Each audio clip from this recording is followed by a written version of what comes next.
So this is the how-to, or attempt to be a how-to video on a 2009 BMW X6 with that is the 35i model with the straight six. This right here would be more specific for the 2008, 2009, possibly the 2010. I believe, and I'll show you why there may be a slight difference, although the majority of it will be the same. There possibly could be one part that is slightly different, and I'll show you on that. What I've done so far, though, in preparation for that, I've ordered a new valve cover. So this is the new valve cover. Already has the gasket in there, which is nice. Even though I've already ordered a second gasket, I wasn't sure if it was in there or not. It didn't really quite state. I ordered that from off of Rock Auto.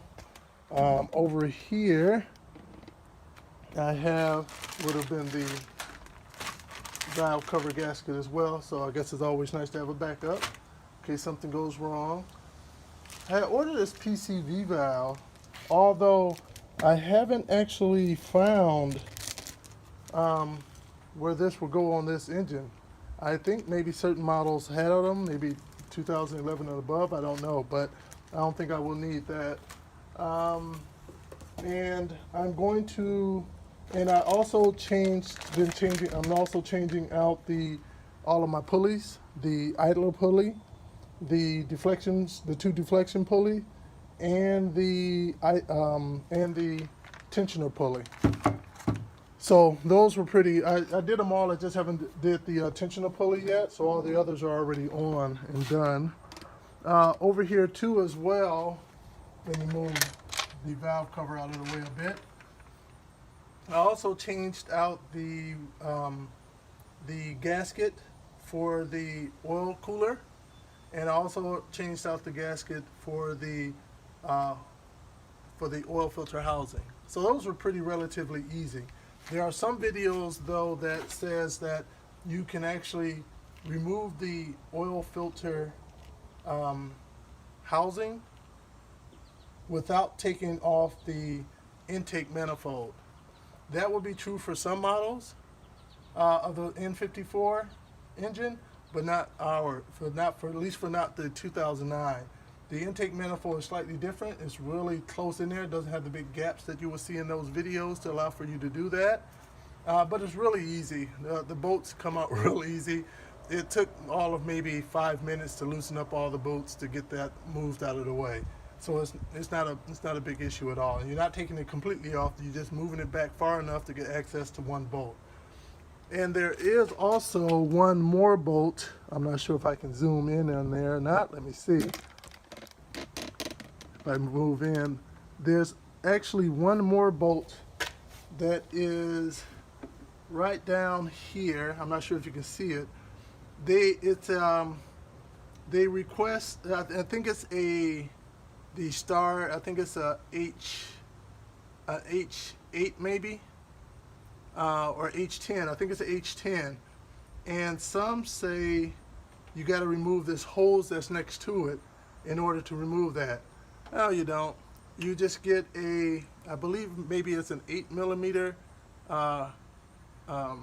wrench, and get it on there like a box end with a ratchet that has the ratcheting ability, and get in there. You can take it right off with a box end wrench.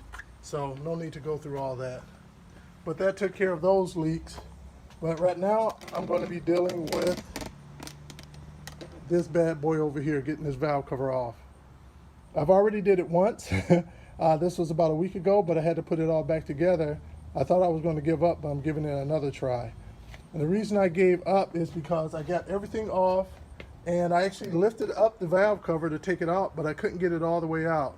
The reason why is, I'll zoom, I think I am zoomed in, is this Y pipe right here. So you got this, this is your air filter box. And so now it's taking the air down to your turbos. Now this one back here, this Y pipe that breaks off to go down to this pipe back here, is a plastic tube that goes down to your turbo. this one is blocking your ability to remove the valve cover. The reason it's blocking it is because you also have your fuel injectors up in here, and these fuel injectors are pretty tall, so you can't lift it up over the fuel injectors because this particular pipe prevents you from doing it. So after you take this Y pipe off, this little flex pipe here, and this comes over this other pipe that goes down to the turbo, comes over your valve cover enough to prevent you from removing it. Now this right here would be definitely specific for the 2008-2009 BMW X6 35i. Any years above that, I can't confirm if they have the same setup or if they resolve that bad design of that. So what I'm going to be doing this time, instead of taking it off that pipe, I'm going to remove everything, and I'm going to remove the number 5 and number 6 fuel injectors in order to allow me to move this forward enough to be able to lift it up and off of there. So that's the plan, and what I've ordered in preparation for that is over here. I'll zoom out. Over here would be the kit that will allow for me to remove the fuel injectors. I ordered this off of eBay. I think I paid 80 bucks for it. So, especially the number 6 is supposed to be extremely a big pain to get off. But this kit right here has the slider, the weight with the sliding action to be able to pull up on the fuel injector. And it also comes with the things to be able to, because you have to replace the seals on those fuel injectors. So this right here comes with the things needed to reseat those seals when you put them on. And it also comes with the little piece down here too, because the seals are really tight. So you need to expand it enough to get it over the tip of that fuel injector. So this right here allows for you to slide it up and over onto your fuel injector. So everything is in there. And now the other thing that I have would be over in this box over here, what I ordered from FCP Euro. These are some, I guess you would call them retaining rings that are needed. So I'm only going to be replacing 2 of the fuel injectors, but I ordered 4 of them just to be safe. So these go, one goes on each fuel injector. You're supposed to replace these when you take your fuel injector out and put it back in. And then these right here are the seals. So 1 go on each fuel injector. I ordered 5, of course, just to be safe, because you don't know how things may go. So I better have more for just in case something goes wrong. So those are all the parts that I have to help me out with this little project, and so hopefully it goes right. So the next part of the video will be me starting to remove everything. All right, so over here we're back at the engine. Now I've already removed from when I replaced the gaskets in here and was replacing the pulleys. I've already removed the fan from out of here. So that's already out, which was quite easy. It took maybe all of 10 minutes to get that out. And that was probably took me 5 minutes too long. But now we're going to be removing, this right here was here, of course.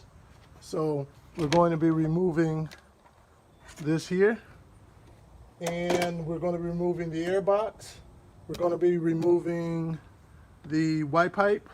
We're going to be removing these right here. We're going to be removing these fuel injector lines here and the fuel injector rail.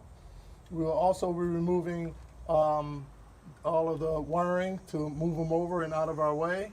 We're going to pull the ignition coils out of there, and also the those metal sleeves that are also down in there too. We're going to slide those out. You'll see what I'm talking about.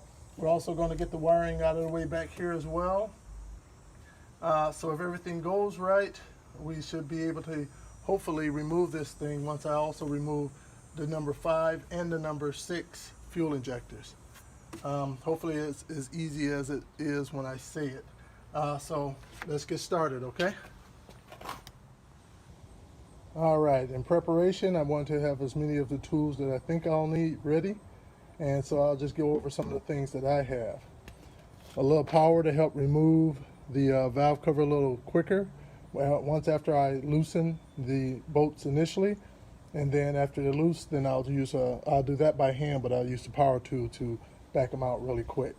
I have some needle nose pliers over here that I'm sure will help me out somewhere along the way.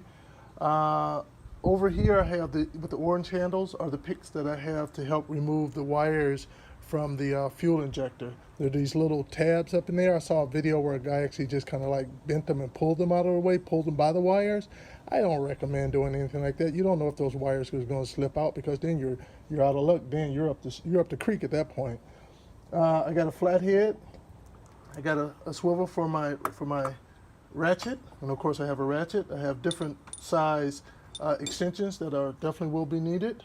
I have a 17 millimeter and a 14 millimeter open end that will be helpful for removing the fuel lines. And I also have, well, I needed an Allen's wrench, but I don't have one that can fit down in there in a certain type spot. So I do have a 30, the star one over here, a number 30. That should help me out with removing an Allen bolt. And I also have a thumb drive here, a little thumb ratchet here that I'm going to use with the 30 star. And I also have, earlier in the clip I had said these were H12s, but I made a mistake. This is an E12 and an E10. I think an E11 may have fit better, but in the set that I bought, they skipped over the E11. They usually skip over the ones you really need. But the E12 should do fine. But I got an E12 and an E10 here. These are, again, the 6-pointed stars. And I also have, to help remove the wires, would be let's see here, I got my, what is this, a 7 millimeter? I believe 7 millimeter will help me remove the air tubes, but the 8 millimeter will help me remove some of the wires on the fuel injectors. So these are the tools that I have. I may need more, and I'll get them and try to call them out as needed. All right, so now we're about to start removing all this. And I first want to say I am not following any type of manual. I don't have any books that I'm following. I'm doing it all by just what I assume that should be coming out. So this is just me telling you what I'm doing. It's not me giving you advice on what you should do or how you should do it. But maybe it may help you guys out along the way. So I'm just getting ready to start removing everything. First I'm going to remove the air box. And to do that, I think I will first, I need the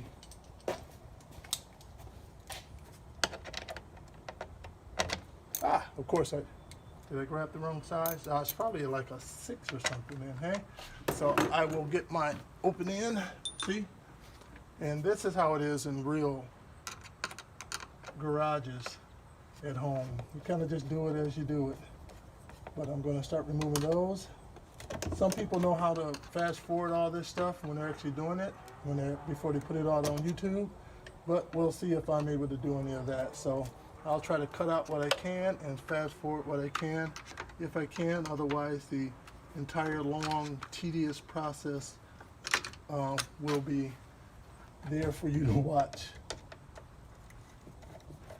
So, let me try to get an angle where you can actually see even better what I'm doing, which isn't actually the most difficult part of the process.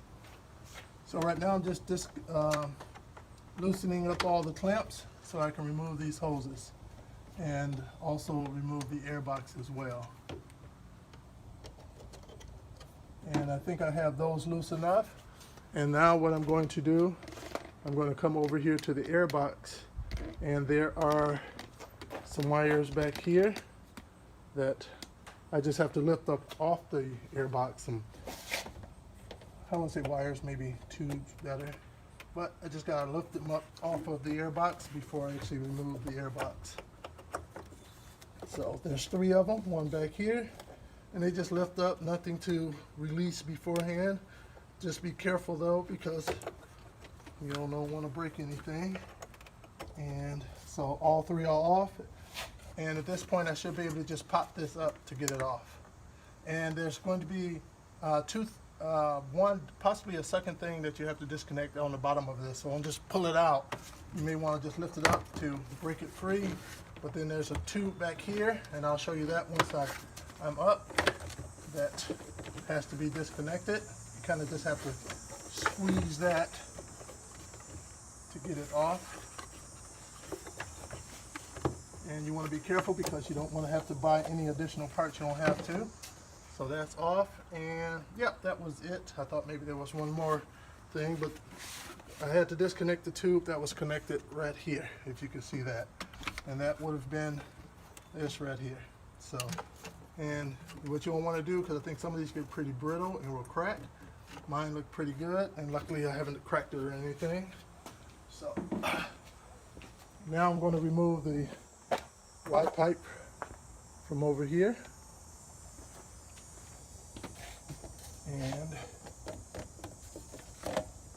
again, these right here, you don't want to get any unnecessary breaks if you don't have to, so take your time. If you need to loosen them up a little bit more, do that. I think I just unloosen them a bit more just to make sure they come apart easily.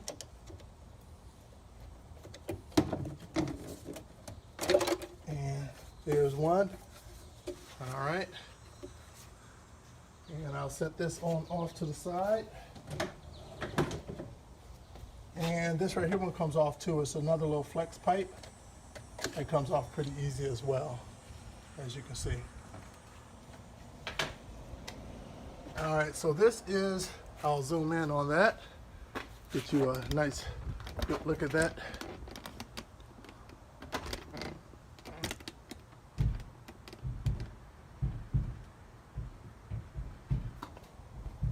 So this is the white pipe. This is the pipe that I was talking about that goes down to the turbo. It's made out of plastic, but it extends enough over your valve cover to prevent you from lifting it up. You can move it up a little bit, but not enough to get it out of there. So from what I understand, taking that out is a major pain. I may be wrong, I don't know, but I'm not going to attempt it, especially about what I read about what could break along the way and make it into a bigger problem. So I'm gonna go the other route. Let's see here. All right, so the next thing we are going to do, we're going to remove these fuel injector lines. We're going to remove the fuel rail over here on this side. We're going to remove these wires off of it, these plugs that is. And we're going to remove these wires here out of the way. And we're going to disconnect them from the fuel injectors. I'm not going to say which process or which order I'm going to remove them in. I'm just going to play it by ear and see what works out best. And you know, of course, you're free to do it any way you want to. The car hasn't been on in maybe about 2 weeks, so I'm not worried about any fuel pressure being built up in the lines. Although I will have some rags down to catch any fuel that may drip out. And one of the recommended things too is, which I'll show you when we get to that point, is when you remove the fuel lines from off of the fuel injectors, is to put a balloon. You see those little small kid balloons, you make like water balloons off of it. Just put it over each of the openings afterwards to prevent debris from getting in those, which seems like a smart thing to do, because a little bit of debris in there could cause you major problems down the road. Once those impurities is in that fuel line, it can start clogging up your fuel injectors. So I'm going to go ahead and get started, and let's see here. I think I'll start off, make sure this is in a good position. Yep, just popping these off over here. Again, I'm not doing any specific order. These right here just lift up and out of there. Nothing hard to help get them out of the way. And you got these little plastic, I believe there's 3 of them. One's underneath here, one here, one here. And you got the wires in there. You can just lift those up out of there to be able to move the wires out of the way even more, as you can see. And now at this point, I'm going to start messing around over here on these electrical wires over here. No, I think I'll go ahead and tackle that first. I'll take my thumb and that number 30 that I talked about before, and get that on out of there. Turns out this one isn't even the best one either, but it may be enough to give me enough room to loosen it. So all you need to do is start it, and the rest will come out by hand most likely. Take the thumb off. That helped me to have enough grip on it to be able to turn it. Now I can do it by hand with the socket. Now normally there's two, one here and one back here. I've already removed that one from the last time I took it off, and getting that one back on was not in the cards. And it's really just to hold down this plastic piece that really is just a holder for these wire looms up here, so I didn't stress over it too much. I like to usually put all my parts back, but I'm also realistic too. Let's see here. You can open this one up over here to remove that out of there. You can open up these up here. Well, before I open those up, let me get these out of the track, and they just pop up out, and then at that point she'll be able to remove this piece down here. So that's all it is. It's something to route the wire looms on. Nothing critical except for keeping it off of hot parts, so I guess it would be critical when you think of it like that. But everything is still nice and soft and supple up here, which I like seeing that. Some people remove this. I'm not saying for what that has your cabin air filter in. I am not saying I won't remove it, but right now I can't see the need to remove it. So I won't be removing this up here just yet with the cabin filter in there. And they'll remove this bar too. That may change as I go along, but right now I don't see the need to. So we'll, again, play it by ear. So now that I have those wires out of the way, or at least up and out of the way, back here you got a plug that goes into your fuel line. You just push the little tab in and pull it out. No big deal. So that one is disconnected from the fuel line itself. Let's see here. I think I'll go ahead and take those fuel lines off. Why not? Take the low-hanging fruits first. So now I'm going to use my 17 millimeter open end, and I'm just going to loosen this line up over here, and not much. I forgot to get a rag. Let me go grab a rag and put beneath there to catch any fuel. Just a quick moment.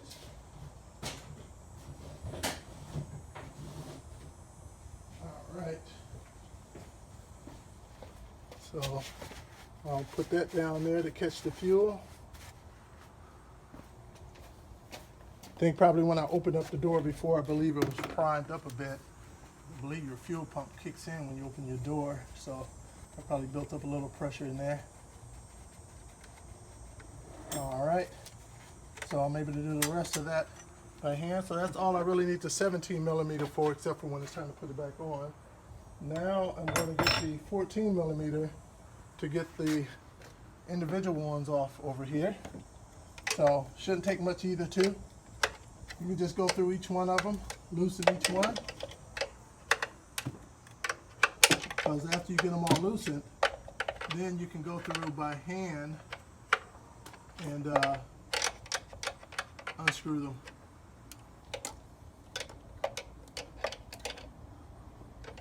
Let's see here.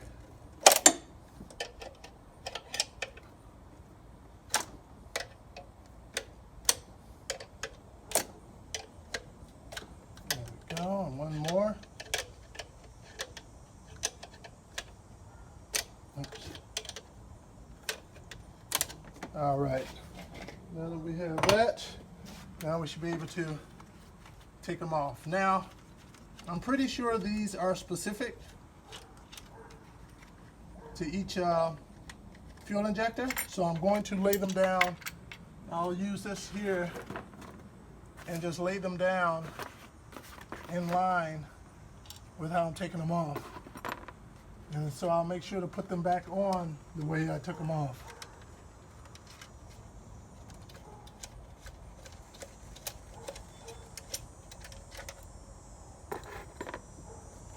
I'm going to do the same as well with the ignition coils as well, and with the fuel injectors. The fuel injectors must, 100% must go back in the exact same one that it came out of.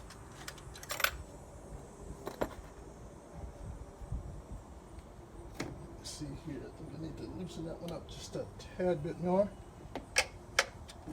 Yeah.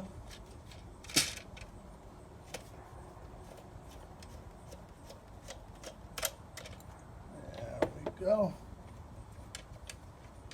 And the reason I'm doing this video is because even though there's some out here there for these N54 engines, they are not specific to the X6. And like there's one out there for the 7 Series that has a bigger engine bay, so you don't have to do all of what I'm going to be doing here. So it makes us X6 owners look like, oh, that's easy, until you actually get to work and realize, oh, this is what this wasn't in the video. So I'm just moving these out of the way so I don't make a mistake and make them fall and get all mixed up or anything. So I'm just laying them up and out of the way, nice and safe. And now I'm going to come back over, and yes, there's no reason why I can't go ahead and remove the fuel rail. So for that, I'm going to need, what is that? There are 1, 2, 3, 4 bolts, and that's where these come into place. So in order to have access to those bolts, or at least to 3 of them, you need these out of the way. And so I'm just kind of rotating them up. They're a little easier to move because this is my second time in, so I've already had my way with them. And I'm assuming that may be a 12 millimeter. Let me see. Could be a 12, could be a 13. Let's see what we got here. So we need,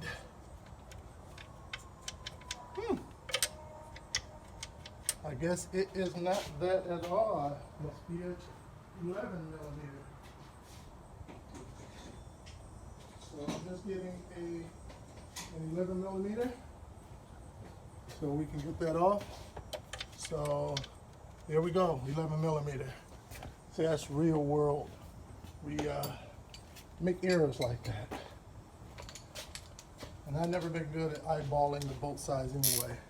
I'm usually always off. Sometimes so far off, I don't know how I came up with that. So I'm initially just loosening them. There's 1, 2, 3, 4 of them. And now that they're loose, now what I like to do, just to play it safe, I like to have one of these little magnetic things here with me. So when I'm taking it off, if I feel I need it, I can have it right there to help make sure I don't drop the bolt.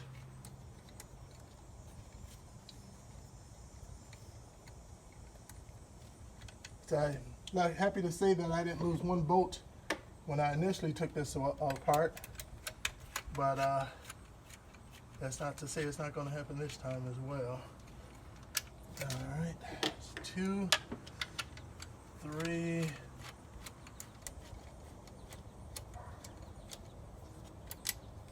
and I'll take the extension off to get the 4th one out of there.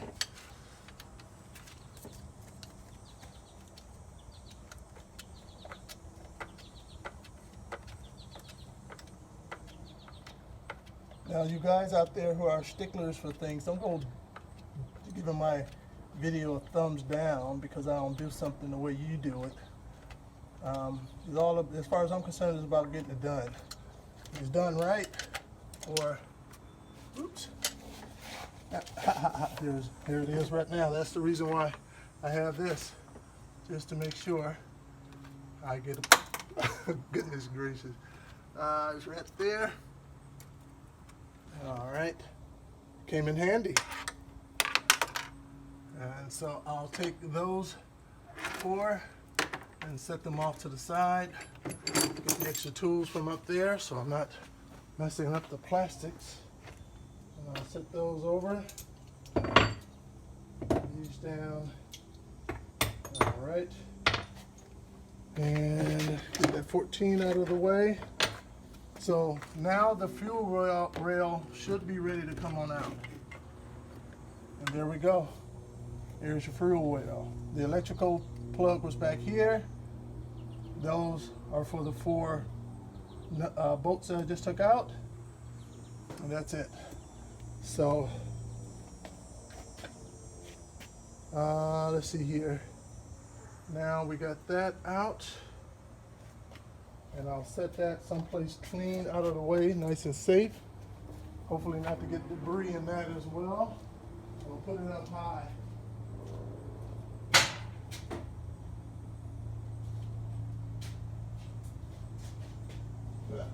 Better change that up because fuel is dripping out of it. There we go. All right. Now back to the job at hand. Next thing we want to do is disconnect. Let me zoom in there. Get you guys a bit closer. This is just my iPhone, so the zoom is only so close. So on here, you have 2 things you wanna get to, right here and right here. So for each injector, you got this black plug, and for every 2 injectors, you got this wire that needs to be removed. Now the black plug is the one that's a little bit more difficult, a little bit more tedious, at least the way I do it. Again, I saw a video where a guy kind of just bent it to the forward or backwards and he just pulled it out by the wires. I won't do that in a million years. You can do it if you want to. Now there's this little sleeve that's on here. I thought I would never get those back on, but they actually went back on pretty easy. But I just take my picks for this. I use my picks on this. So I open up one of the sleeves, and then I'll slide that sleeve out of the way, and then I will close it back as not to lose it. So it'll still be on there. I think it's just a secondary latch to keep the wire in. And then there's a little wire down in here. So I peel that out, and that's where my needle nose will come into play to help me from not pulling on the wire, because it's very tempting to just pull it on the wire to get it on out of there, especially that number 6 one. But if you do it right, it'll come out like that, and you won't be crying after the fact. So I'm going to go through and do each one of these. Again, if I have the fast forward, I'll do that. Let's see here. So I'm just taking the sleeves off of it. I think for some that comes off, I'll just set them to the side. All right, for the sleeves.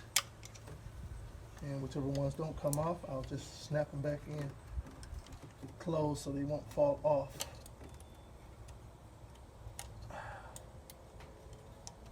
And of course, you guys, if I wasn't able to fast forward these, make it go, 5 times the speed doing this tedious part, feel free to fast forward on your own.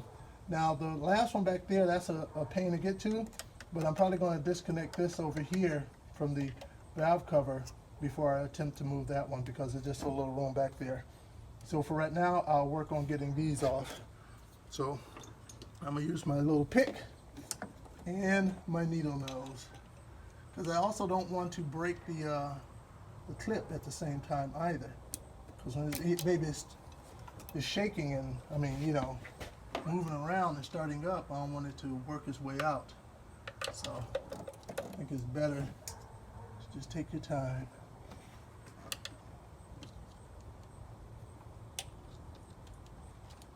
And make sure you know what you're holding. You don't want to think you're holding the wire and, you know, the plug, but you got another wire from something else up in there, and cause you to break a wire for some reason. And I have to admit, I'm doing it much quicker than I did the first time. So if this is going to be your first time, it may take you a little longer to do it, which is fine, as long as you do it right.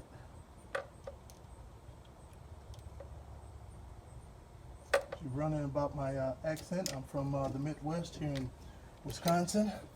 That's why I got my funny accent. Let's see here. Now I'm going to disconnect these brown wires from between every two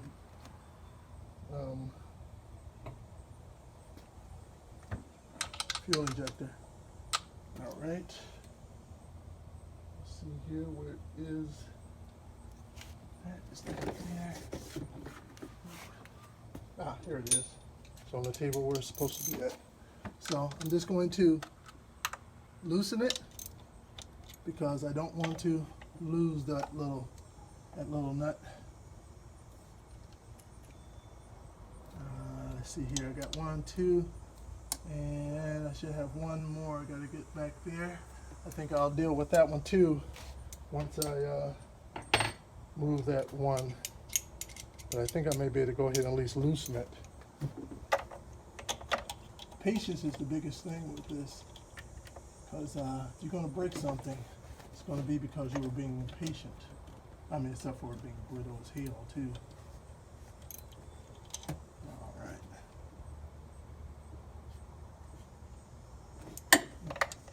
Wrong one. There we go. All right. Now, what I want to do, I want to take the what's this? My 8mm. And no, I won't use the 8mm. Instead, I'm going to use my magnet, just to be here for safe keepings. And I'm going to unscrew it.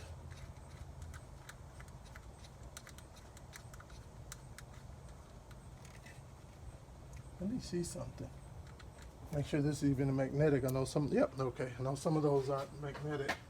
So I got one of those off. And what I've been doing as far, well, I'll keep it off. Originally, what I did once I took it off, so now the little eyelet can come off, but when I took the little nut off, I screwed it back on just so I wouldn't lose it. But I feel safe putting it to the side this time. And so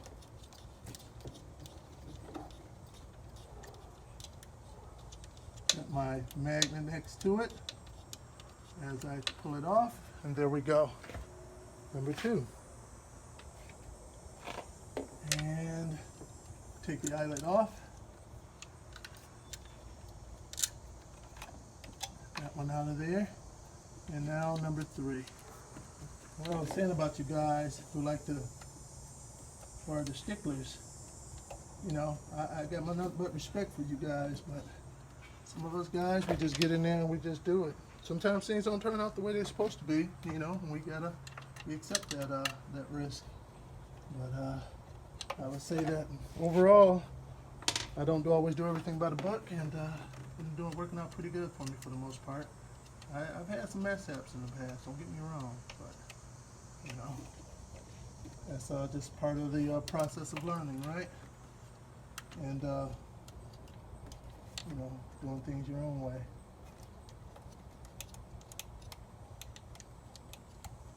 All right.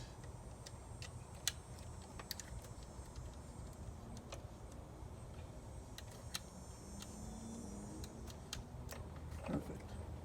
So this really comes in handy, this little magnet. Otherwise, I'm sure I would have dropped at least 1 or 2 of those puppies. All right, so I got most of those off.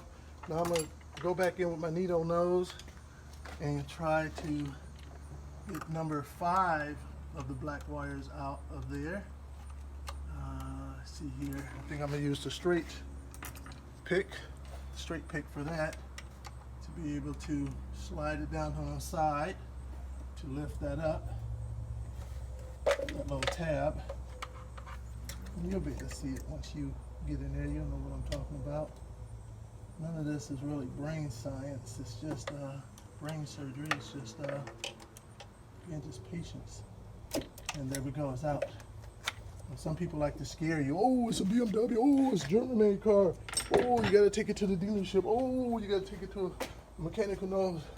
And again, I got nothing but tall respect for those guys, but they want $1,600 to replace your valve cover gasket. And I'm not sure, no, I don't know about you, but valve cover gaskets aren't the most difficult things to replace. And the only reason why this isn't replaced already is simply because of this stupid design of having this sticking over there. And so now it's about just finding a good workaround for that, and hopefully removing the number 5 and number 6 will be my workaround. If it is, you know, I'll be happy and successful, and then I will save myself $1,600. You know, that's what I'm all about. Is I don't like to give money to somebody when I don't have to. I don't like to have somebody else do something for me when I can do it on my own. And I'm talking too much. You guys don't want to hear me talk. You guys want to see me work. All right, so I had to wait for my neighbor was having a tree stump grinded down, so lots of noise, lots of dust, so I had to hold off and wait until that was over with. So I'm back. I mean, instead of having you guys to the painful episode of me removing all the bolts in the valve cover, I decided to go ahead and do that ahead of time. So that's all done. So really I just went through with my, what was that? Where did it go? Where is it? I don't even remember where I put it at. It should be up here somewhere. My what was that, the H12. Oh, I have it on here right now. So I went through and took my H12 and went through and loosened up all the bolts. So they're all along the top. There's a set down the middle, and there's some on the end over here. There's some on this end, and then there's 1, 2, 3, 4, I would say 5 total in the back that's going to be a little bit more difficult for you to get to, but they're doable. You just want to have a good swivel and get back there. It really helps if you have one of these, because you know, you just get it up in there, set it back there, and you can just remove it without having to, a swivel is okay, but it can be a bit cumbersome to use. But if you have a little bit of some air that you can use, this helps make easy work of that. Now there's also something I wanted to point out to you as well, which is, let me remove the camera and bring you up a little closer. There is down here on the fuel injector, so you have the fuel injectors, right? And we've removed everything from there, but between them, where that one brown wire, those 3 brown wires that connected here, here, and here, well, these have to come out too as well. And they're 10 millimeters. As you can see, they're pretty deep.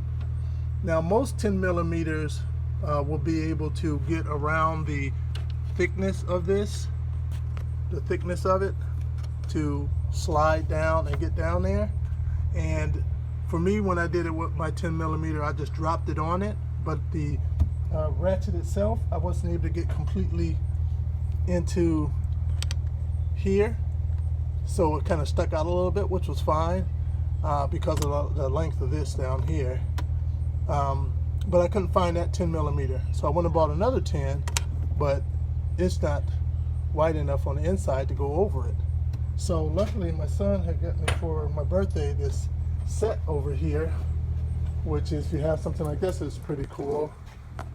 Whereas everything has holes in the middle, so the whole ratcheting system is kind of built around that, so you can slide it over long bolts.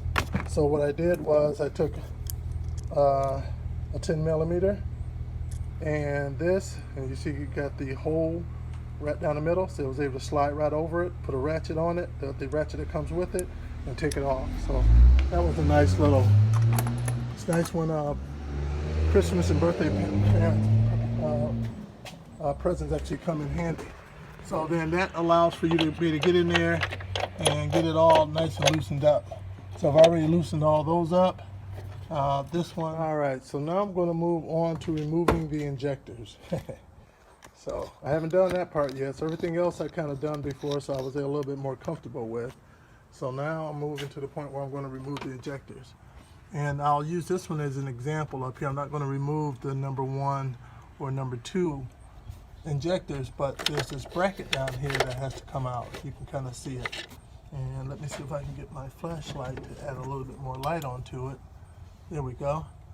And so as you can see, that bolt in the middle right there, that holds down the 2 right there. That applies pressure down. It's kind of like a bow shape. So as you bolting it down, the bolt kind of the bracket kind of levels out. But as you loosen it, it kind of lifts up, becomes more of a convexed. And so we're going to have to remove the one back there for the number 5 and number 6 bolt fuel injectors. So that's a H12 as well. So the same one that you used on your valve covers is the same one you're going to use down there. So we're going to remove that, okay? All right. And once we remove that, then we can work on removing the fuel injectors themselves. So no promises. Let's get it started on it and see what happens. So first I'll get back there and remove it. So as you can see, I loosened up all the bolts for the valve cover, but I didn't remove it yet because, well, I need to get these injectors out of the way first.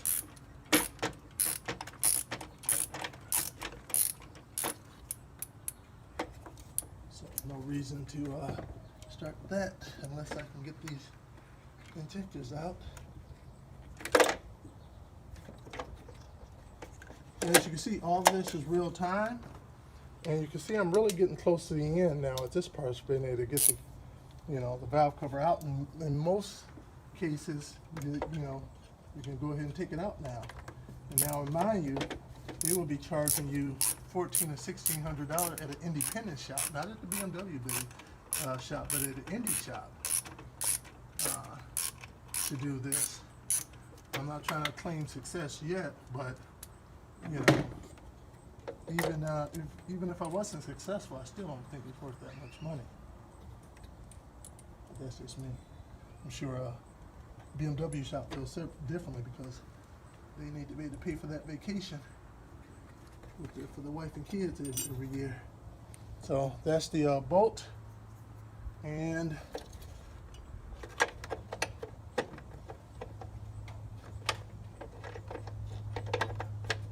get you. I got long fingers. Where's my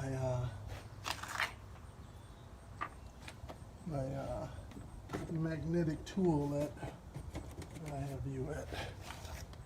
I have no idea. Oh, is that it? Yep, I think that's it. All right. Get my magnetic tool. It's aluminum, so it's not going to be magnetic. So it's all on my eye. I see why. It's getting under the, let me use my flathead to raise it up while I lift it out. There we go. As you can see the curve that I was talking about in there. So you can see that curve. So it's a bit convexed. Unless you want to go that way, then it's a bit concave, hey?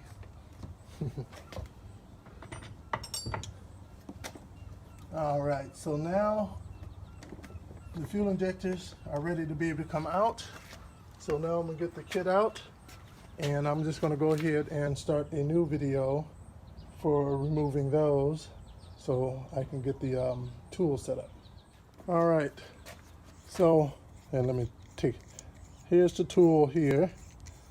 So in the kit you have these 3 pieces. There's a longer bolt too, but I think with the distance that I have down there, I don't think I have a lot of room between there, so I'm gonna use the shorter bolt, and it just goes in there, and this end right here threads onto the actual injector itself, and this end back here, there's no instructions, so I'm just going off of assumptions that, you know, this seems like the natural assumption for that.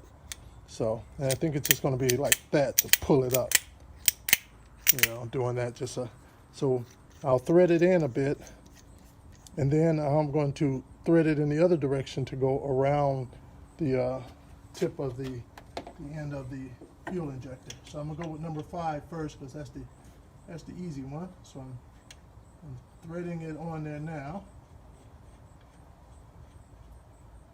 All right, and so now I'm gonna do it. Okay, you ready?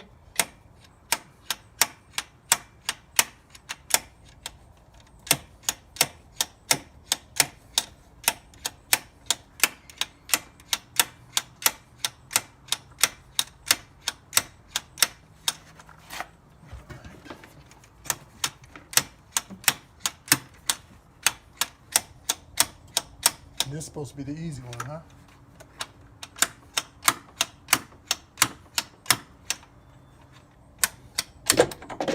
There we go. All right. So it's out. I don't know how well you can see that or not, but looking at all that powder around there, I don't know if that's natural or not, but a bit of powder. And then this is that other piece that I was talking about that needs to be changed out.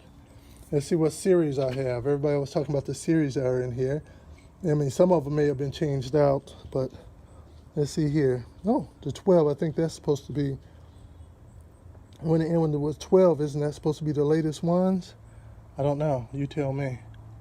I think so. I think that's the number I'm supposed to go off of right here. But if you can tell, it ends with a 12. So, yeah. So that's the first one. All right. And so what I need to do is cut this off here,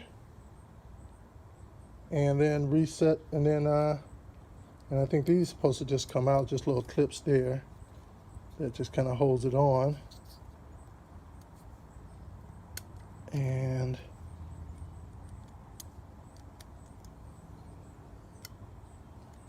then that just comes off. So there we go.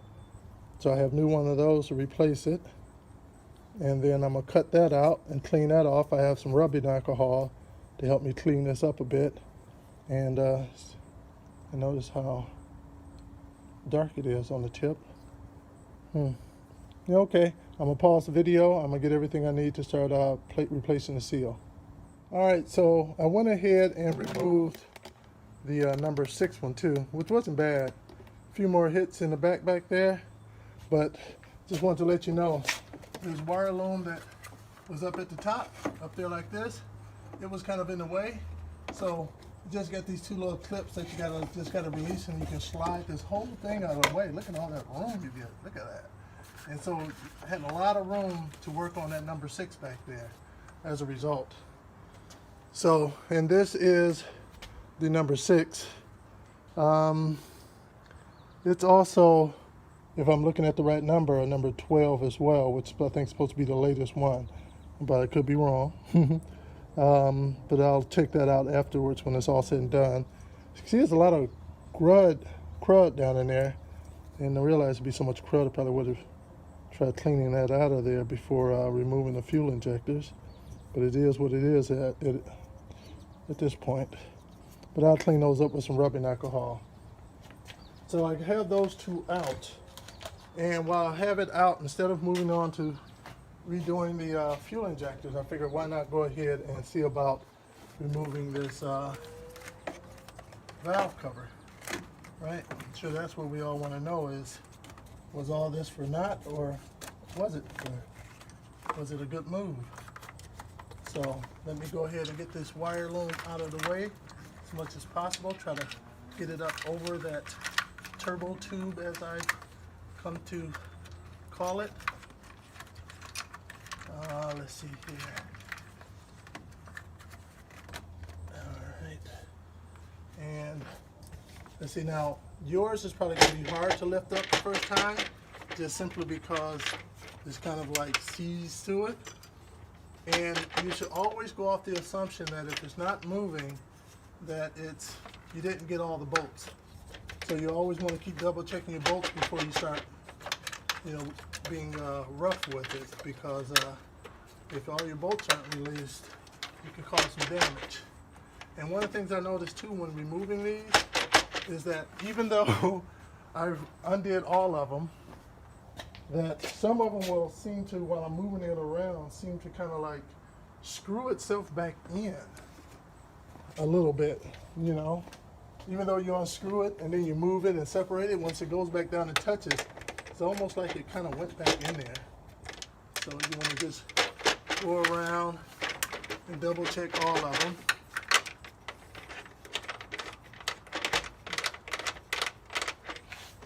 To make sure that there are none that you forgot. Not that you forgot, but you just didn't get down to the last thread.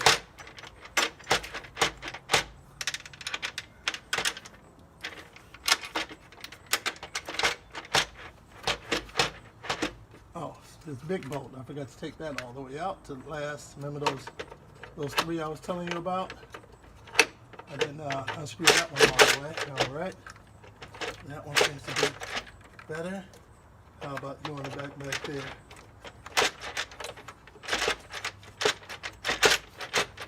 So I just kind of keep knocking it up and then going around, making sure I got them all.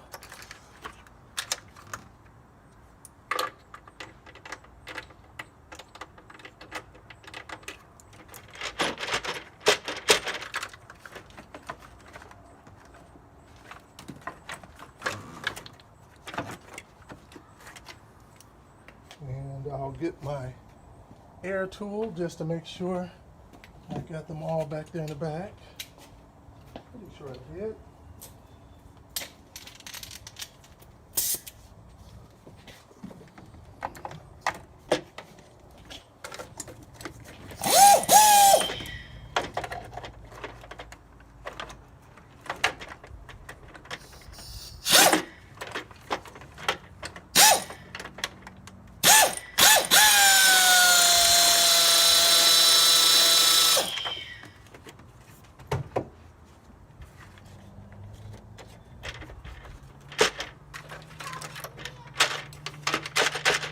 So instead of you guys watching this painful episode, I'm going to stop it here and then get it loosened up and then start it back up when it's time to try to remove it. All right, so you got all the bolts loose, starting to mess with it. Now we're at the moment of truth to see if this is going to work or not.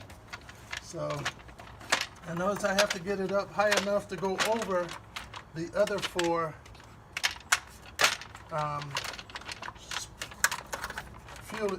fuel injectors, but with the other out of the way, I think it may give me enough room.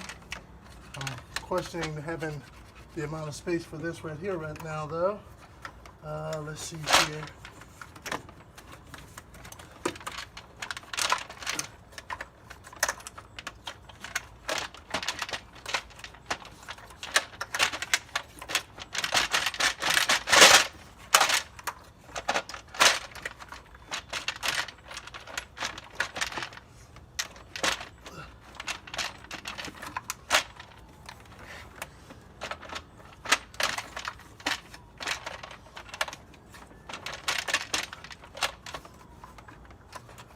I think that what's called is still a factor in there.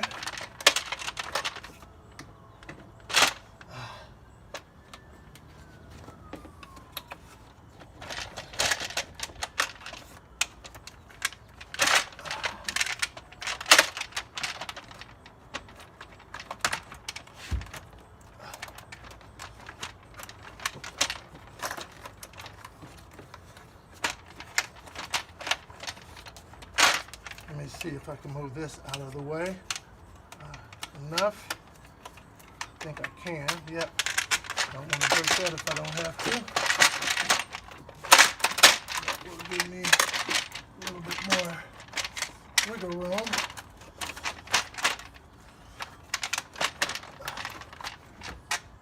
See, it's moved more than I've ever moved it before, that's for sure.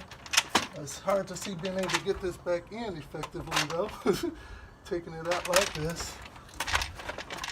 But I'll figure that out once I get the valve cover on out of there.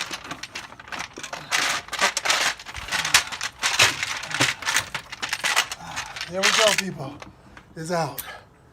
Bad boy's out. Woo! And so back here would have been the issue, back in this corner. Getting that in though, I think will be, let me see how this valve cover is. You can see how that got jacked up pulling it out. Yeah. And it's definitely brittle, hard as a rock. So you can see why there would have been leaks over there. And the reason why they suggest replacing your valve cover completely, especially when you're looking at the original one is maybe 10, I mean the one you have maybe more than 10 years or more older, it's because I believe of this whole setup here.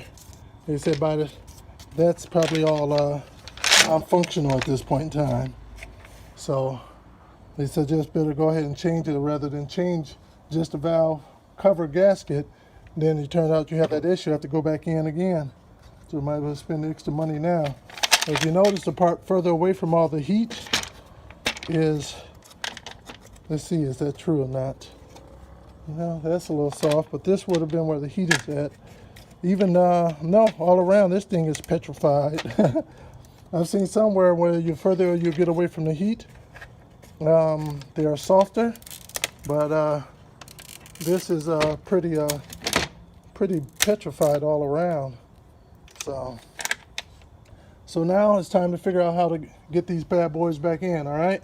So I'm gonna clean up things and come back to you. All right, so right now what I'm doing, I'm going around this, cleaning up the surface that I need to mate the new valve cover and valve cover gasket to.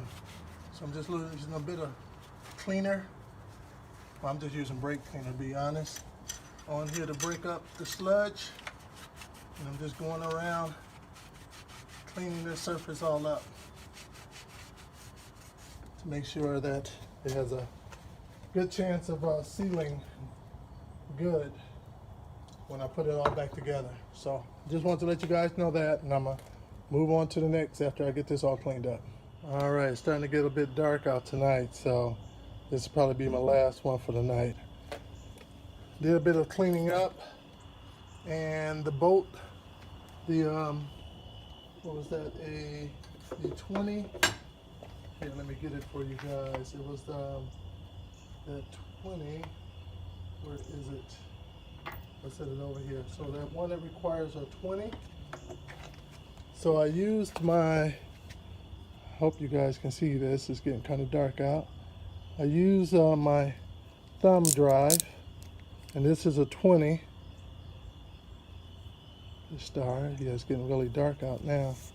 Let me throw a little light on there. To get back there to get this bolt out, screw out.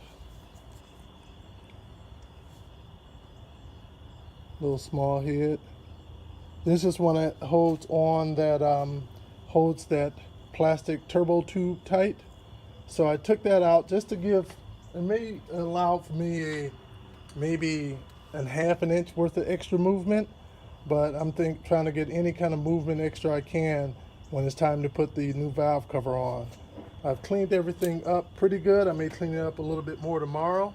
Didn't take too much to get it cleaned. And along the sides down, you know, between the passenger fender and the head, the mating surface over there was pretty oiled up. And so I kind of just took a can of my master airflow sensor, and I went along it and didn't just spray it everywhere. I kind of just aimed it downward so that the stuff will run off to the side of the engine to get that oil out of there, because some of those areas are pretty tight. You can put a little bit on a rag and get between there with your sticking your your flathead down up in there to move the rag along with the cleaning agent on there. But there's only so much you can do, and there was a lot down in there, and that kind of made quick work of it. So tomorrow, hopefully get the valve cover back on. Putting it all back together would be, I think, would be relatively easy. It shouldn't take long at all. But the next hurdle is just to be able to get that valve cover back on. So over and out until tomorrow, guys. So it's still the same night, and I didn't like the way the original gasket was seating up in there.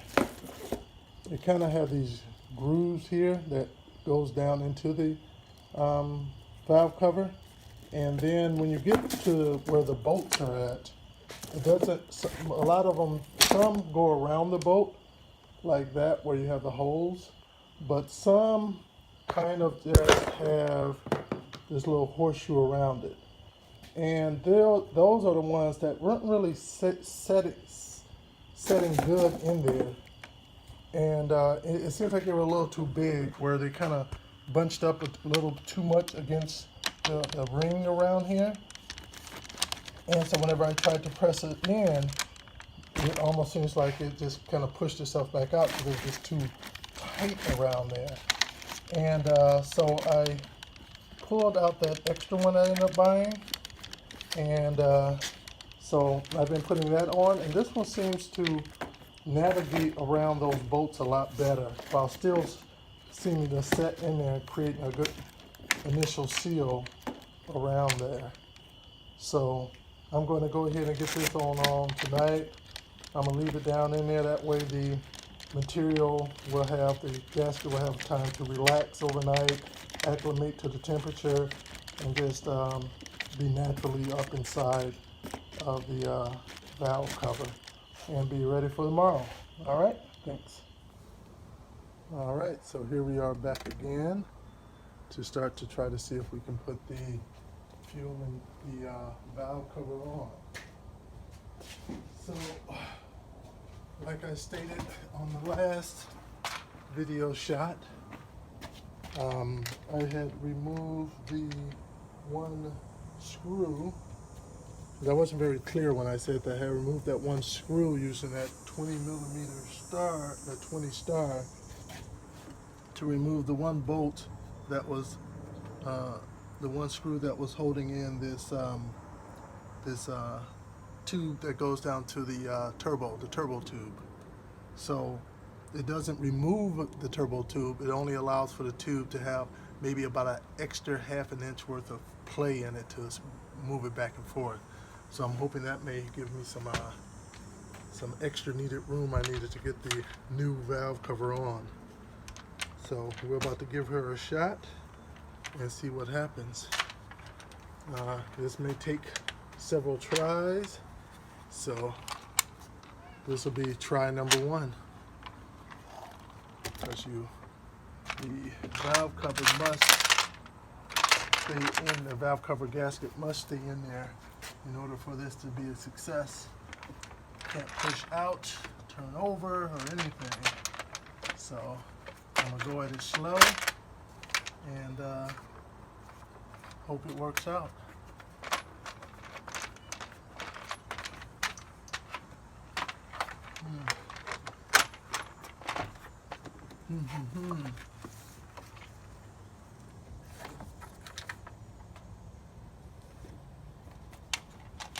It's hard to see how this is supposed to work out, to be honest.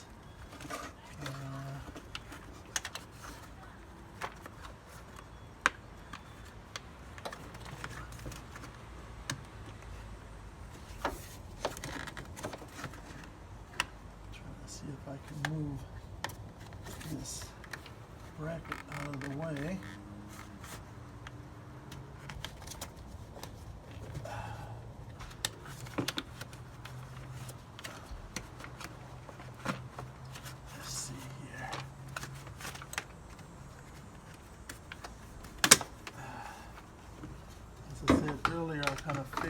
out as I go along, and that's really what's happening here.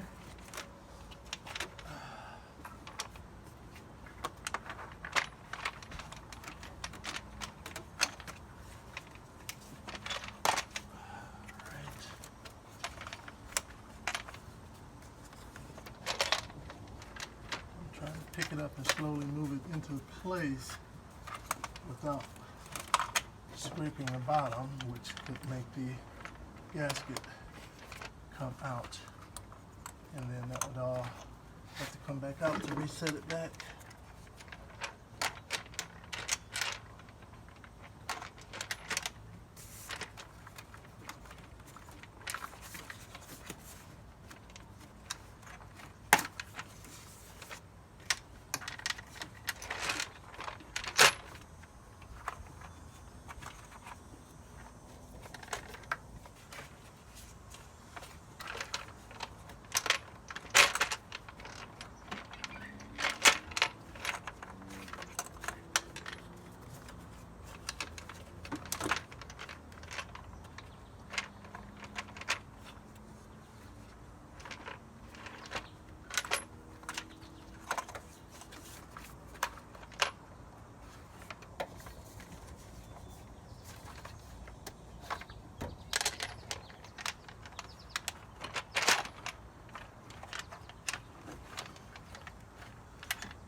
Pull it back out.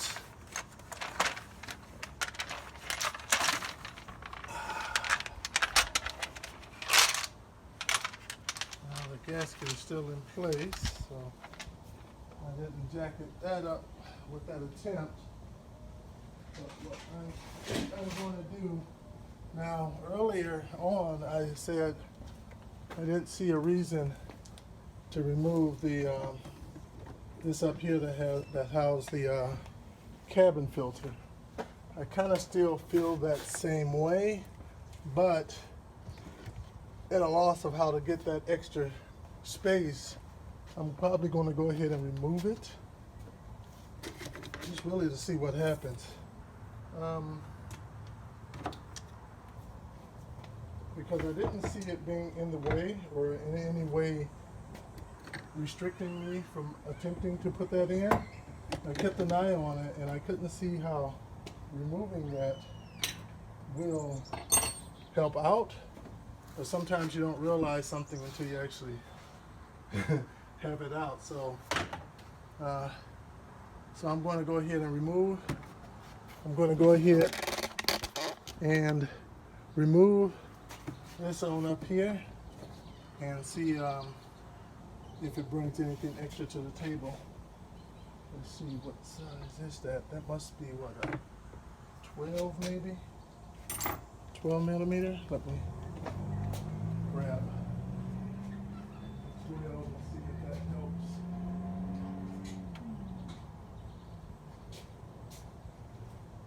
All right.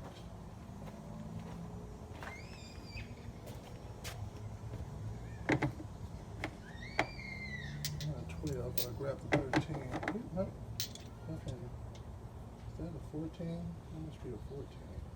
Yes, it is. So I think it's my 13 millimeter, which I didn't grab. I grabbed the 12 and a 14. I grabbed 14 by ear. So I'll put those two back and figure out what happened to the 13. There we go. All right. I really don't think you guys need to watch this part because I'm pretty sure you've removed this before when changing out your cabin filter. So I don't think I'll be really bringing anything new to the table for you with you on that. But I'm running a video anyway. Let's see here. There's my thumb drive, or I'll take this. Oh, it's not a 20. Oh, that's a 30. I thought I had a 20 over here. Where are you,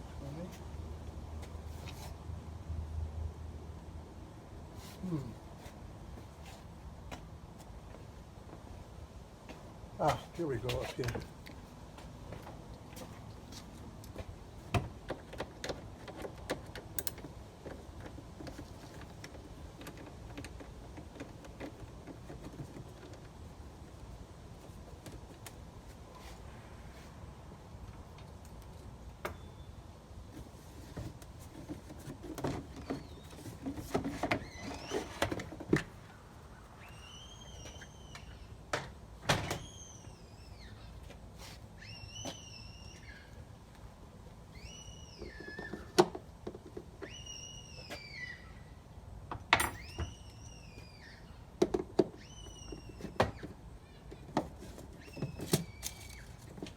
There's a plug in here, gotta take out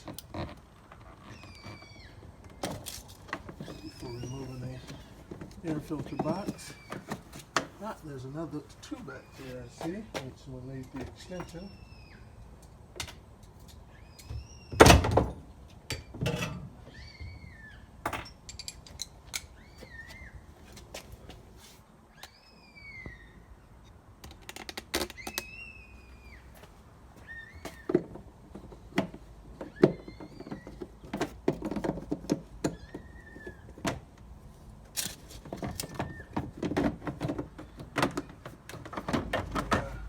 Originally I was going to not record all this, but it's all part of the process, and I want to document exactly how long of a job this really is, so keeping all this in there is needed. And I think replacing out my cabin filters is probably about due. They're charcoal, so it's hard to tell really just how dirty they are, but I'm sure it's due. So I'll remove these screws up in here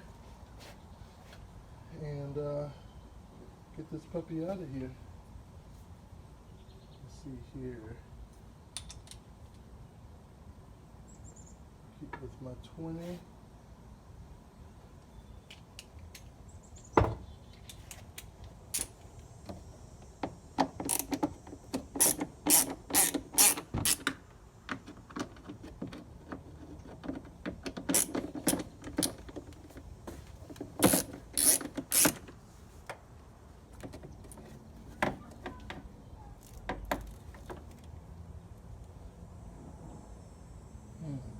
don't think I need to take that one out.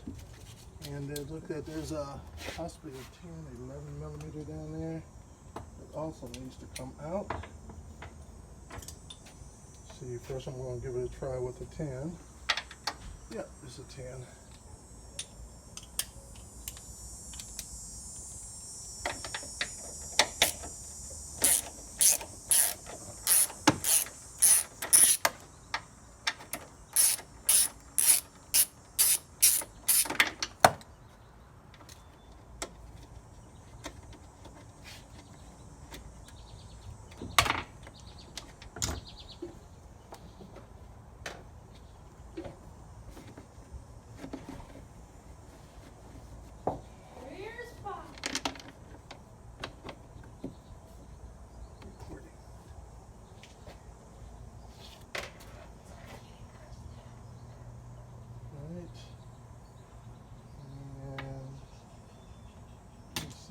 Here. Get some of the rest of these out.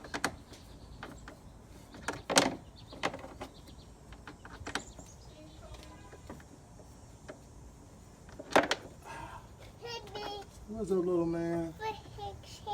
Yeah. How you doing? Fun. Yeah. And your papa's just working on the car.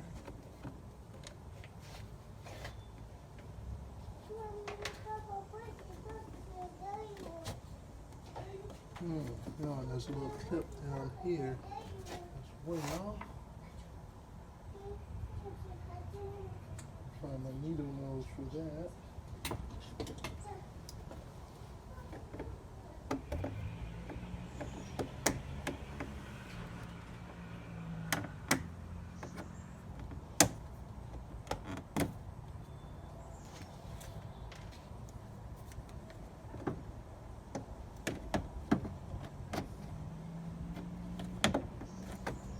I think it's good not to omit any of these setbacks. I wouldn't call them setbacks, but other items, so it doesn't give you guys an unrealistic view of what to expect. I just found another 10 millimeter under some leaves.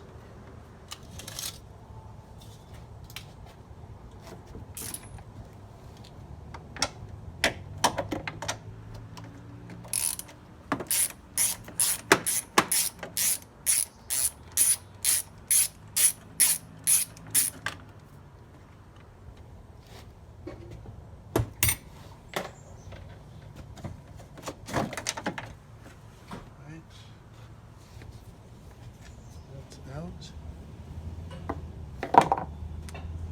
Thank you.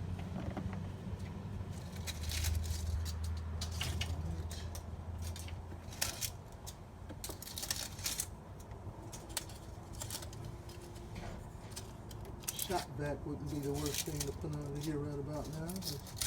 I would probably guess. And see here. Now, I think the only other thing that probably can help out would be to remove this bar right here. And in order to remove this bar, looks like I would need to remove possibly the other side as well in order to have access to that one bolt. Get that bar out of there.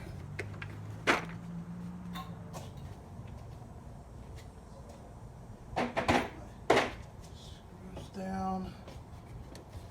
Weather stripping. Get the 10 millimeter back.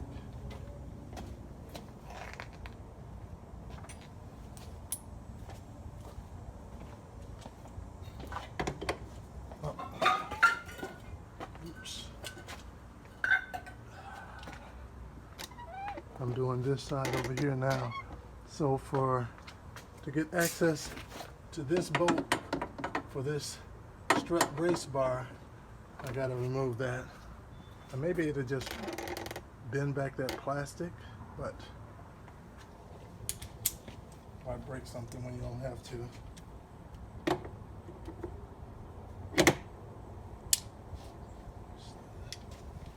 10.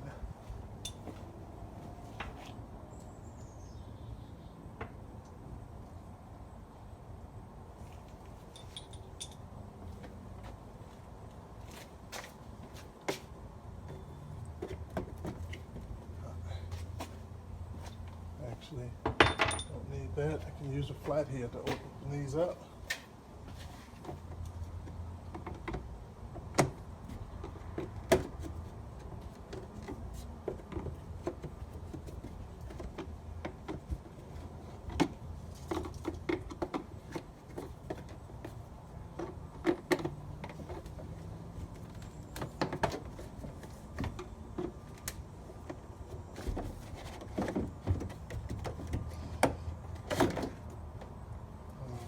That one's out of the way.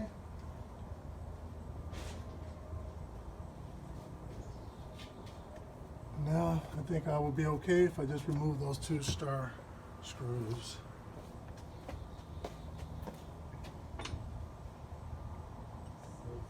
That's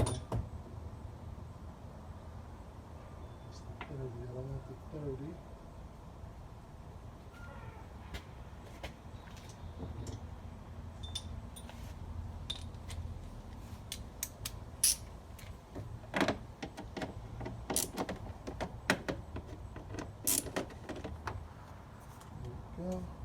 Just loosen them up.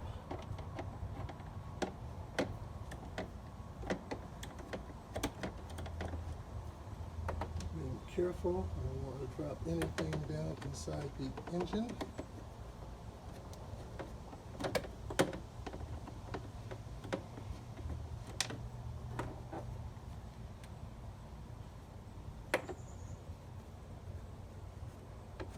There we go. That should be all I need to be able to have access.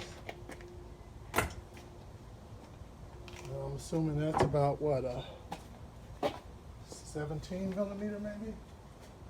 Get those strut bar mounts off of there.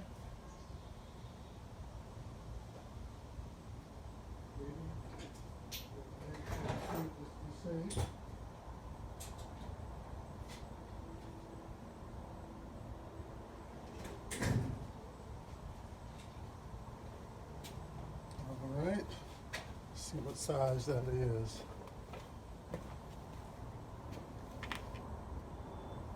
I think I may have overplayed that one. 17 is definitely too big. Told you I was bad at judging those. So don't judge me. I was honest up front. We grab a 15 and a 16. I'm going to guess a 15. My second guess. Is my second guess right? Yep, second guess was right. 15 millimeter on the strut bar mounts, bolts.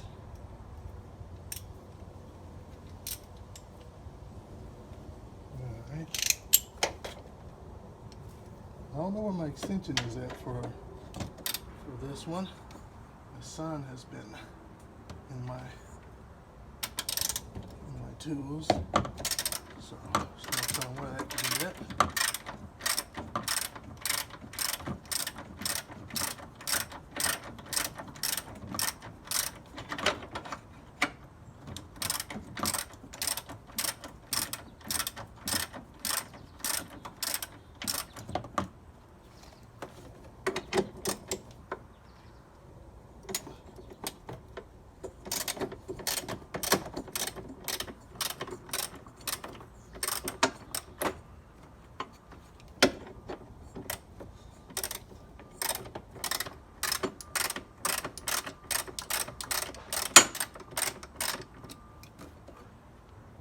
Break between meetings, so I'm trying to use that time effectively.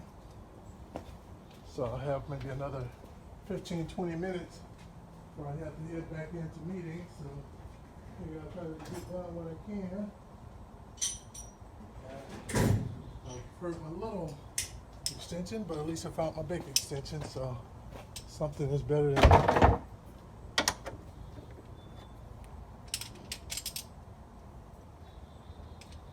At this point, I'm going to put that down, bring that over.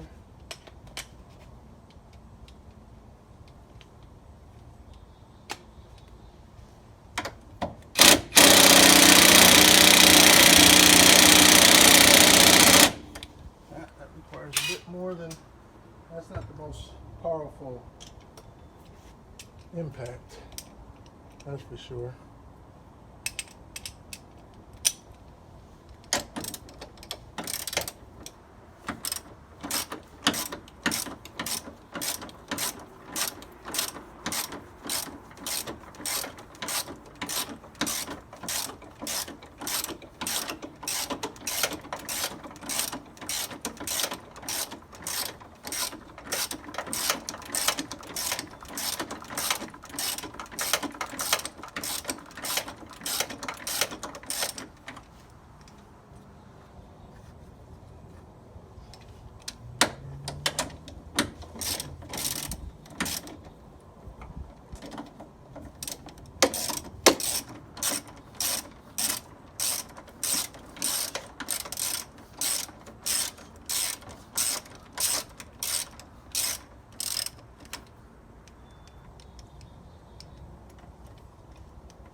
tight the entire way.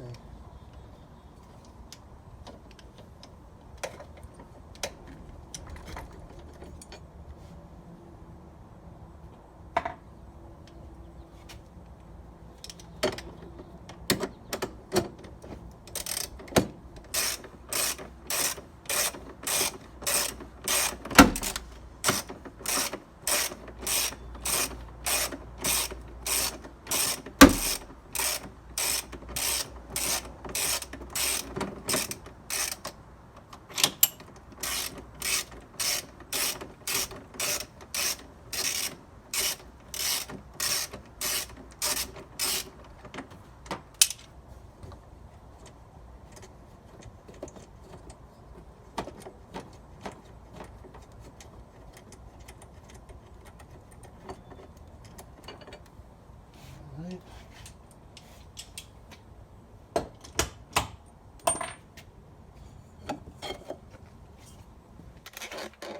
Strut bar off. Set that to the side. Alright.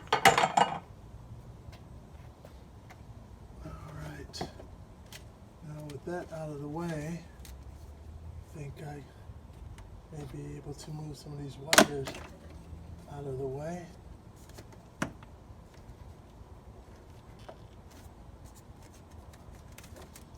That out of the way, that out of the way. This up.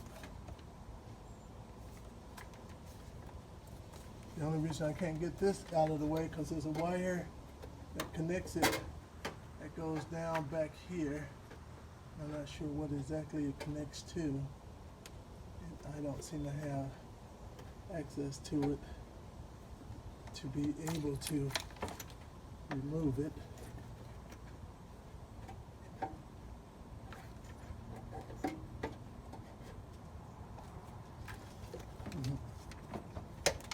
Yeah, if it wasn't for that wire, I'd probably be able to get it. I don't know, maybe I can take it out of the wire loom. Let me see. I'll pop that wire loom open, the track for that, and see if I can get further down in there.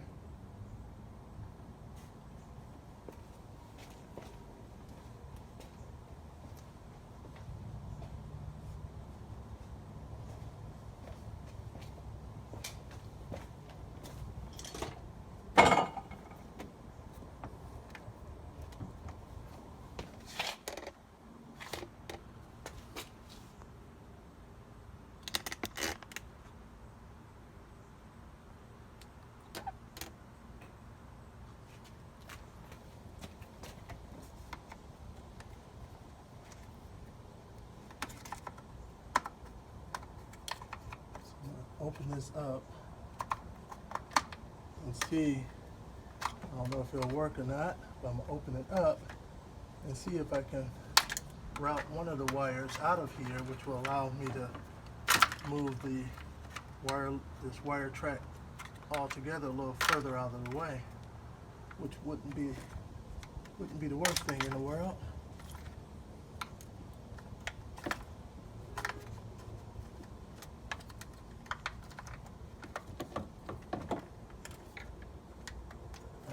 It'll help out not to have this around it holding it closed.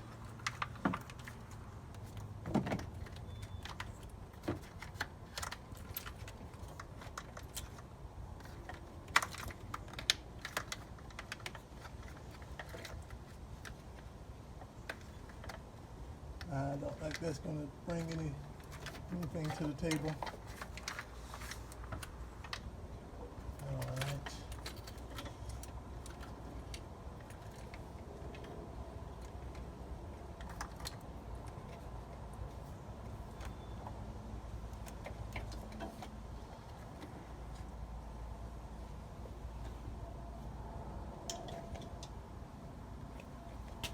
So my suggestion is before you start, clean up your engine bay area more, so if you have to start taking things off after you have your valve cover off, you don't have to worry about debris falling in there. So a good shop vac all around everything, some rags and stuff to clean things up, probably be my suggestion. One of the things I wish I would have done beforehand. Uh, Now with that up and out of there, let me give this valve cover another try. So I'm going to start another video for the second try.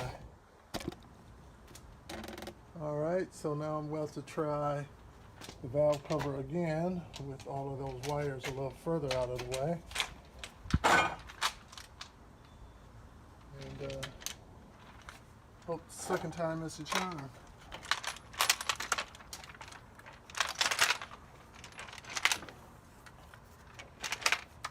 I admit that it's nice to have that additional room.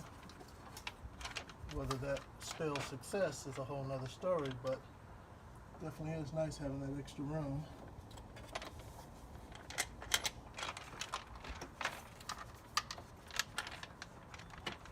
Given that it wasn't really a big deal to get that off, I would say probably go ahead and do it at the beginning, just to have the extra room.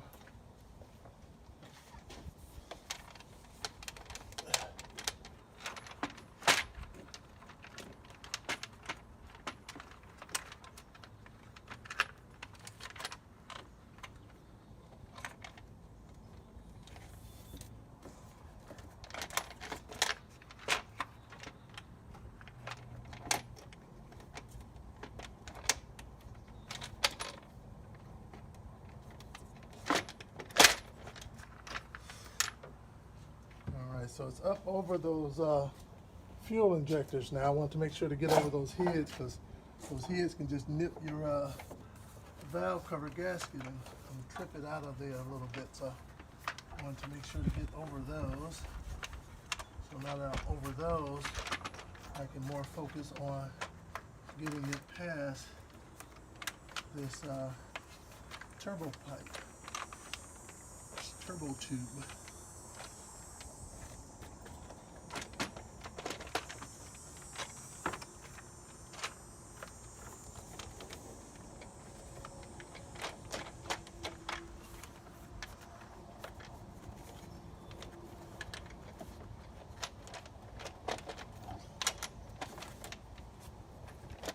And we'll find out if those the extra half an inch of wiggle room pays. I think I'm gonna need to get it from around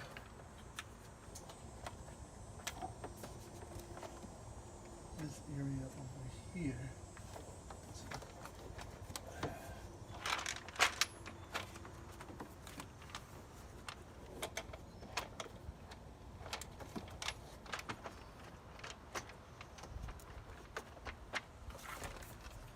See, I don't think that turbo tube is really my issue right now. What's preventing me? I don't think that's it. Some of it could be these bolts that are already built in, hanging down. Could be part of the issue.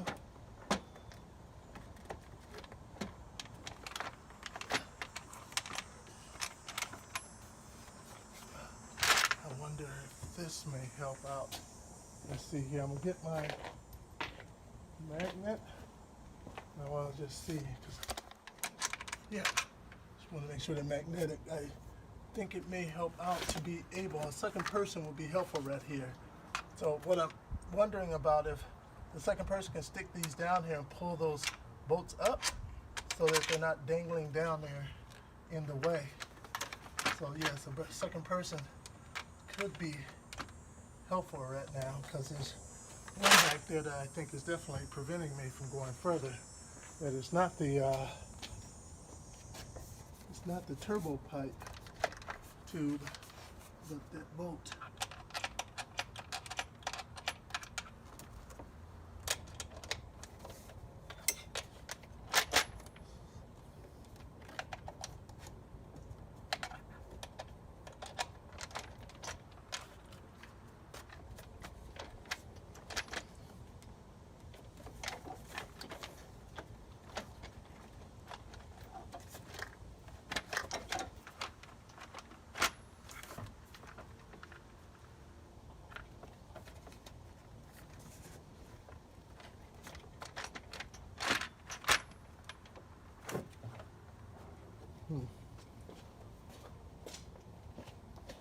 I'm definitely not going to rush this, so sit back and be patient.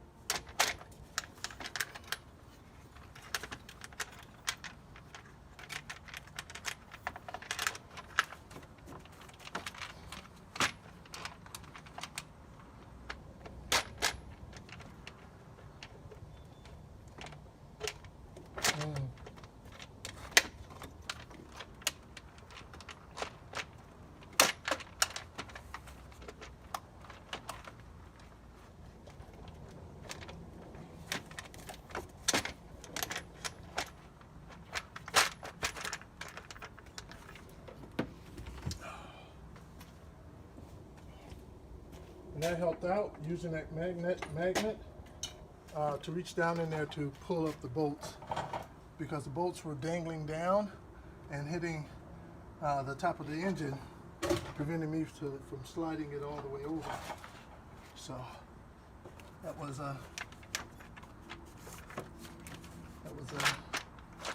good.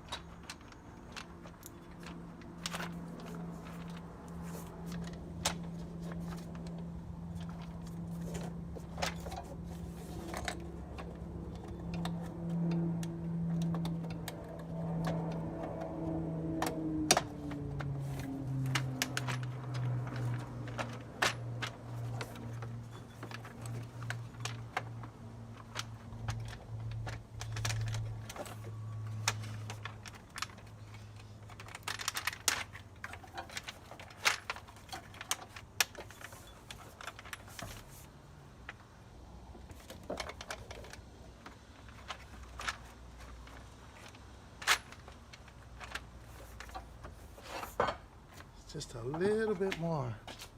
It should be drop back there. So just be patient, because I am definitely going to take my time. So I don't want to have to pull this back out if I don't have to.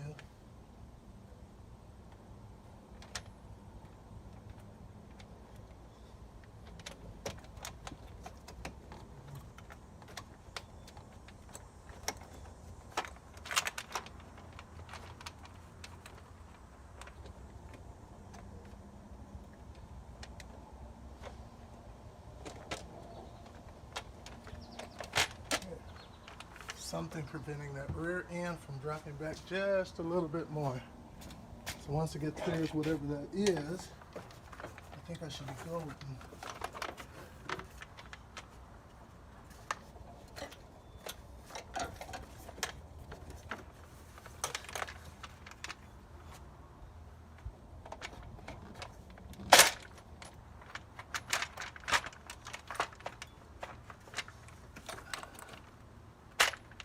Was it.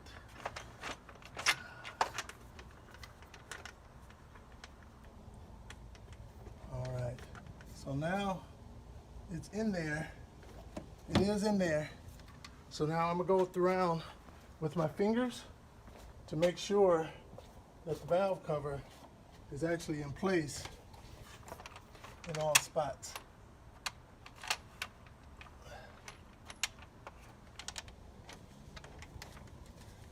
This may take a little bit longer, but it's better than living off of a hope and a prayer, that's for sure. You know, because there's a lot of movement going around, a lot of things one had to go over in order to get it in. So you might as well just take that extra bit of time and not just go off of a prayer, but make sure that it was. Like up here, it's out. So I'm pushing it back in, on around, wherever I can, making sure it's pushed in.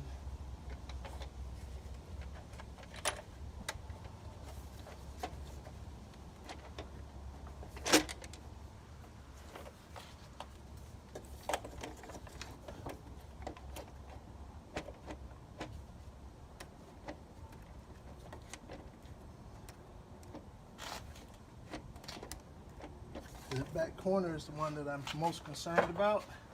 So that's the one I definitely want to get some fingers on. So if I can feel it in there, I would be happy. it wants to get seated down right away. That's not what I want, because I want some time to confirm everything is in place. This is in there, which is good, but I want to be able to lift it up. And it's not coming up, which is always funny. It's like the moment it dropped, some of the screws turn just enough to get up in there. Sorry, it's killing a wasp. All right.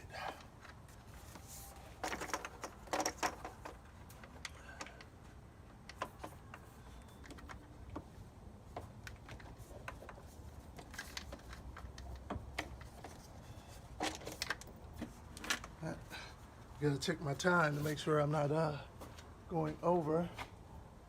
So I'm going to pause this here for now and then come back and then we'll continue on. All right, so we're back again. And so I have the valve cover in, and removing the cabin filter box over here was a big help. Getting the extra space, the extra working room was very, very helpful. I don't think it did anything so much as far as providing additional room to be able to get the valve cover in, but it provided valuable space to be able to work in this area to help guide the valve cover in without pulling off the valve cover gasket. I did work around off camera to go in. I lifted up the valve cover, put a screwdriver handle up in there to help keep that clearance in there for me to be able to work my fingers around to feel and to work in any place where I felt maybe the valve cover gasket wasn't seated properly. So I feel a bit more confident. I say my confidence level is probably around 85 to 90% that everything is where it should be, as far as the valve cover gasket being seated properly in the channels. So now I'm going to start the process of putting everything back together. So I'll start putting everything back together, and that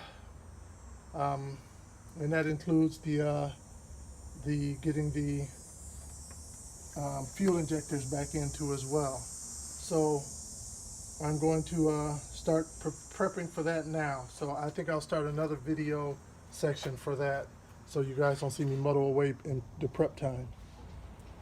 All right, so right now I'm about to change the seal on the fuel injector, and also this retaining ring too. I forgot the proper name for it, but I'm replacing that as well. You're supposed to do both before you reinstall the same injectors. So I've already did the number 5 fuel injector, so now I'm about to do the number 6, so that you guys can see that process as well. So first you got to remove the old seal down here. There's a tool they have for that. I'm not paying that money for any tool. So you just cut it out. Just be careful, you don't want to nick the injector itself, but just cut it out. It's just a rubber seal. No reason to buy a special tool for that. And then what you want to do, you want to clean that up a little bit in there before installing the new one. I've already cleaned the head up a bit. So, and I'm going to remove the old ring down here, this little retaining ring. And somebody on there can probably put in the proper name for this. I knew it this morning, but I can't remember it right now. So that's all it is, just a little compression clips that kind of hold it in place. Toss that to the side. Bring in a new one. So there's the new one. Slide it over, and then it just locks in place. And that's it for putting that on. So pretty easy peasy for that. And now we're going to put the new seal on. And for that, we're going to need this that came in the kit with the removing tool. Well, not all removing tools have them. Some are just removing tool, but this has the tools to set the seal as well. So we're just going to slide that over there. And basically we need to slide this all the way down so it opens this up enough to be able to go over the head of the fuel injector. Because these are so tight, you can't just slide them on to the fuel injector. So, and it's kind of a concave up in there to be able to sit onto the head of the fuel injector while you do it. So I'm going to put this on there. You see how I'm putting that on there like that? So it just sits on there. And then I'm going to push this down onto there. What I'm going to use to help me push it down on there, this is my 8mm tool right here. And so I'm just going to take it and use this to help me. Oops, I think it's the other end I need. It kept my seal. Let me get that out of there real quick.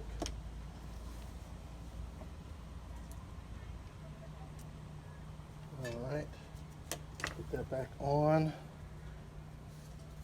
Slide this down far enough and get that out. All right, so I'm going to put this on here and I'm just going to use that to help push it down.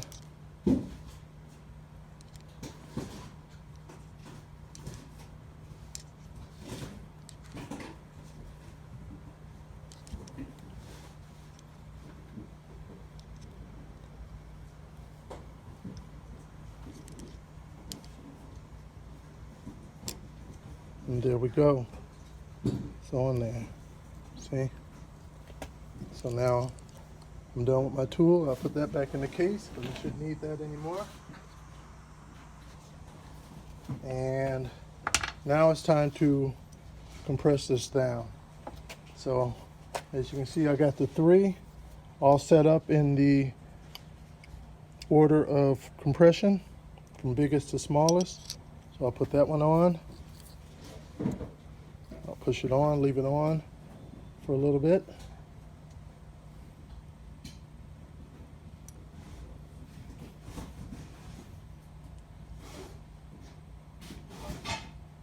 Just for a few seconds.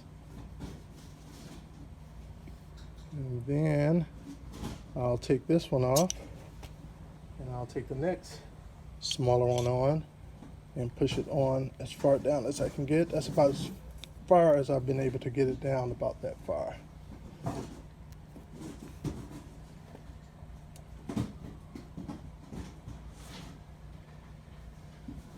And so you can know that one side is a bit bigger than the other side because it gets smaller, kind of like a cone inside there, to help compress down as you push it down.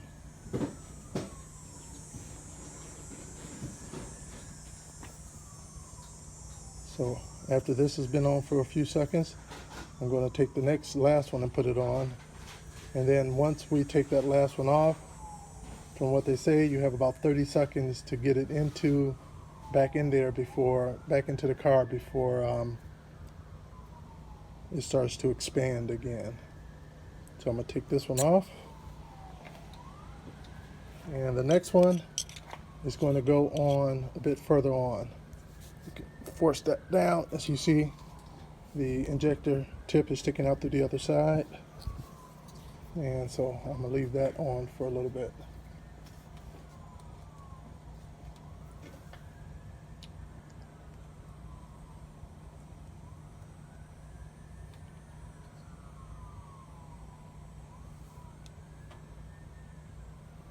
And when I'm putting it back in, when I was putting in a number 5 in, when I was trying to press it down, it wasn't going in. It took a little bit of work to try to get it in there.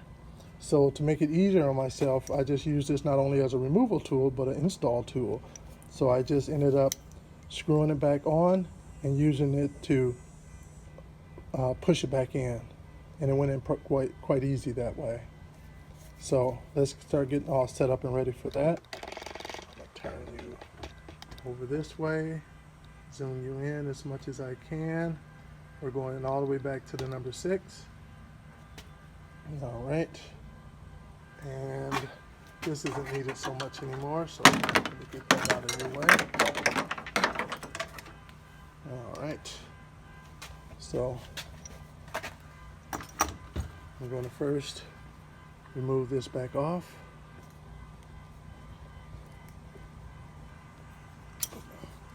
And now it's nice and tight, no play up in there.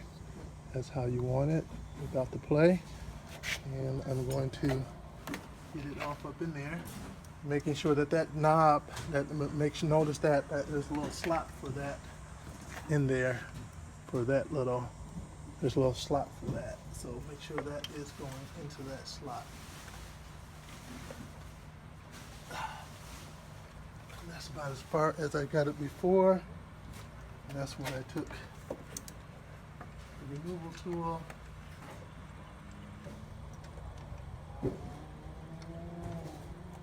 And use that to help guide it in the rest of the way.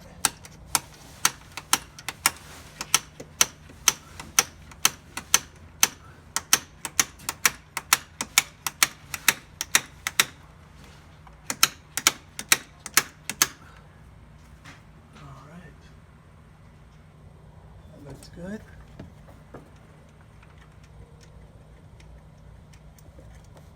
And I'm going to give this one just a couple more hits just to make sure it's nice and make sure that little part that I showed you sticking out is resting on there. All right, and that's it. So they're in, and so now I'm going to do another video of putting the rest of the stuff back together. All right, guys, so here we go back, and hopefully this is the last video. Everything's put back together, and if everything goes right, we won't have any Christmas tree lights on the dash, and hopefully not a triangle, and hopefully no leaks anywhere. Things that I would like to say that you should definitely take into consideration before starting: clean this area up really good, this whole area up again, all up in there when you take those off before starting to work on the engine. That way you don't have to worry about any type of debris falling down in there at all. Definitely completely remove this area over here, including the strut brace bar, all of this off, because it definitely gives you a lot of room to work. It's a big thing right there. Learned that after the fact. For the turbo tube back here, remember to take that one screw out, because even though you're not going to be removing that tube, it does give you about a ½ an inch worth of extra wiggle room that really helps out. Removing this little bracket up here definitely helps out, give you a lot of extra room as well. And I would say, I think those are all the things. So I'm going to go into it now and try to start it up for the first time, and hope for the best. Let's see. All right, fingers crossed. All right. Real basis for thinking it could happen. And the latest on the wildfires that continue to rage in California. All right, I expected to have a low coolant because some coolant came out from doing the work on here. And of course the time that it took for it to start will be because, you know, we took off the fuel injectors and everything, so fuel had to start back flowing. But right now, everything seems to be going, and I'm not going to top it off because I'm just going to change the fluid and the oil, the coolant and the oil, because when I changed out, let's say this, when I changed the gasket up here between the oil cooler in the oil filter housing, and also that gasket, we got coolant running between there and oil. And I think there's a little bit of mixture going on up in there. So I would say that I will change the fluid just to make sure that any coolant that would have gotten in oil or oil gotten in coolant will be cleared out of there. I see a bit of smoke coming from over here. I'm hoping that's just residue burning off, but we'll see. I'll keep an eye on it, and I'll post back up and let you guys know how it goes. All right? Thanks, guys.